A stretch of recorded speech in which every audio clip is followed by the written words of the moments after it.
나중에 알고 보니 그 브랜드 제품이 아니었다? 안녕하세요. 스타레아카사의 김영국입니다. 혹시 이런 경우 경험해 본 적 없으세요? 어떤 특정 가구 브랜드 간판이 달려있는 가구점에서 가구를 구매했는데 막상 사용하시다가 문제가 생겨서 구매하셨던 해당 브랜드 고객센터에 AS를 문의했더니 자기네들 제품이 아니라는 답변이 들어옵니다. 고객 입장에서는 굉장히 황당할 수밖에 없는데요. 사실 이런 일이 가구계에서는 비일비재하게 일어나는 일입니다. 자, 그럼 왜 이런 일들이 일어나는지 자세히 한번 알아보도록 하겠습니다.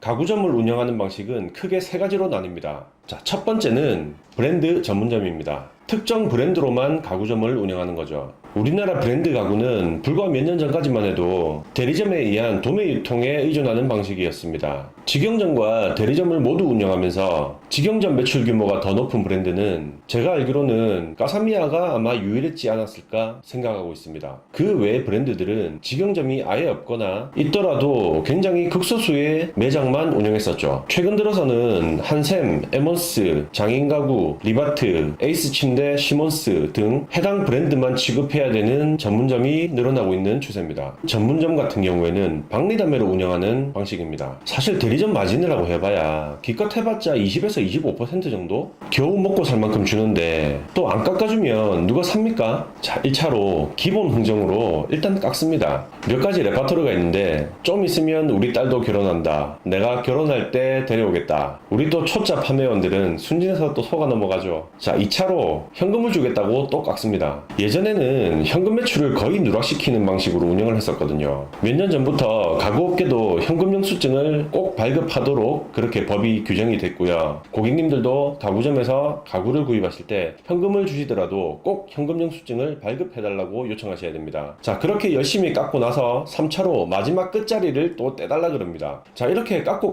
하다 보면 대리점 입장에서는 정말 남는 게 없거든요. 그래서 매출이 좀 나오는 매장 같은 경우에는 리베이트 장사를 하기도 합니다. 어차피 얼마 남지도 않는 거 그냥 원가 책자 펼칩니다. 그냥 고객님들께 원가 오픈시키고 원가만 달라고 하는 거죠. 물론 고객님들은 안 믿습니다. 하지만 진짜인 경우가 대부분이라고 보시면 되고요. 제품을 팔아서 남기는 게 아니라 월 매출의 일정 프로테이지의 리베이트를 먹고 사는 거죠. 이런 전문점은 야구로 비유하자면 단타밖에 못 치지만 타율은 굉장히 높은 그런 타자에 비유할 수 있겠네요. 두 번째는 사제 매장입니다. 여기서 사제라는 건 브랜드가 없거나 아니면 있더라도 인지도가 굉장히 낮은 브랜드를 말하는데요. 가구점 간판들 보다 보면 무슨 갤러리 또는 검색해봐도 잘 안 나오는 그런 간판들을 많이 보셨죠. 이런 게 바로 사제 매장이라고 보시면 됩니다. 사제 매장 같은 경우에는 당연히 브랜드 간판을 달고 있는 매장에 비해서 입점 고객이 확연히 적겠죠. 어쩔 때는 하루 종일 앉아 있어도 손님 한번 보기 힘든 경우도 많습니다.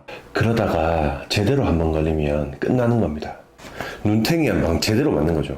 야구의 비유를 하자면 타율은 형편없는데 쳤다 하면 홈런을 때리는 타자가 있습니다. 그렇게 비유를 해보면 비슷하겠네요. 남지도 않는 브랜드 가구 10개 팔아가지고 100만원 버느니 그냥 두세 개 팔아서 100만원 남기겠다 이런 마인드로 운영하는 게 사제 매장입니다. 마지막으로 세 번째는 복합 매장입니다. 이제부터 잘 들으셔야 됩니다.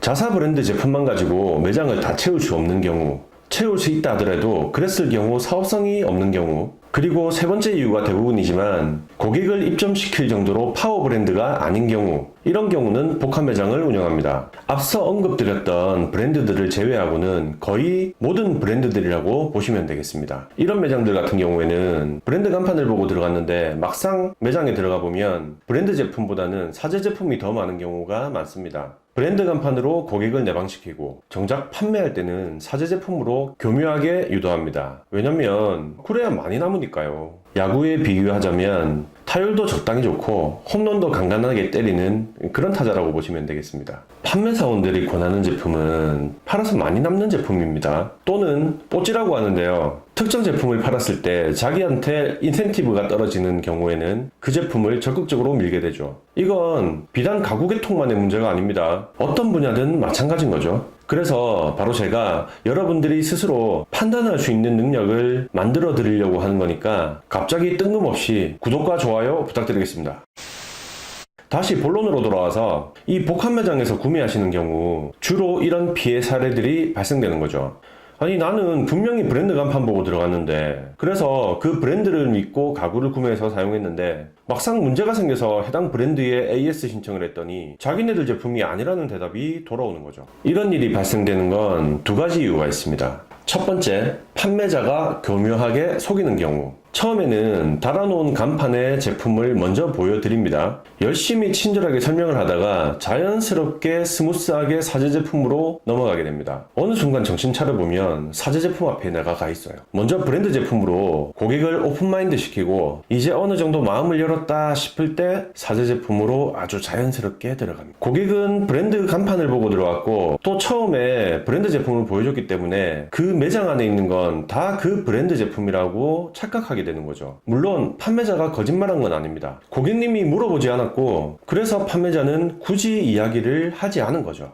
두 번째, 판매자가 분명히 사제 제품이라고 이야기를 했지만 고객이 기억을 못하는 경우입니다. 가구를 구매하시기 위해서 여러 매장들을 방문하시다 보면 여기저기서 너무 많은 설명을 듣다 보니까 나중엔 헷갈리시는 거예요. 아무리 집중력이 좋거나 기억력이 좋아도 그 많은 대화 내용을 일일이 다 기억하시지 못하거든요. 그렇다 보니 판매자는 분명히 설명을 했는데 고객님이 기억을 하지 못하는 경우가 꽤나 많습니다. 심지어 엉뚱한 걸 보내도 못 알아보시는 경우가 있습니다. 저 같은 경우에는 초중고 대학교까지 10수년 동안 여러 선생님들의 무수한 말씀들을 들었는데 지금 기억나는 게 하나도 없거든요. 그래서 제가 이 모양 이꼴로 잠시만 눈물 좀 닦여.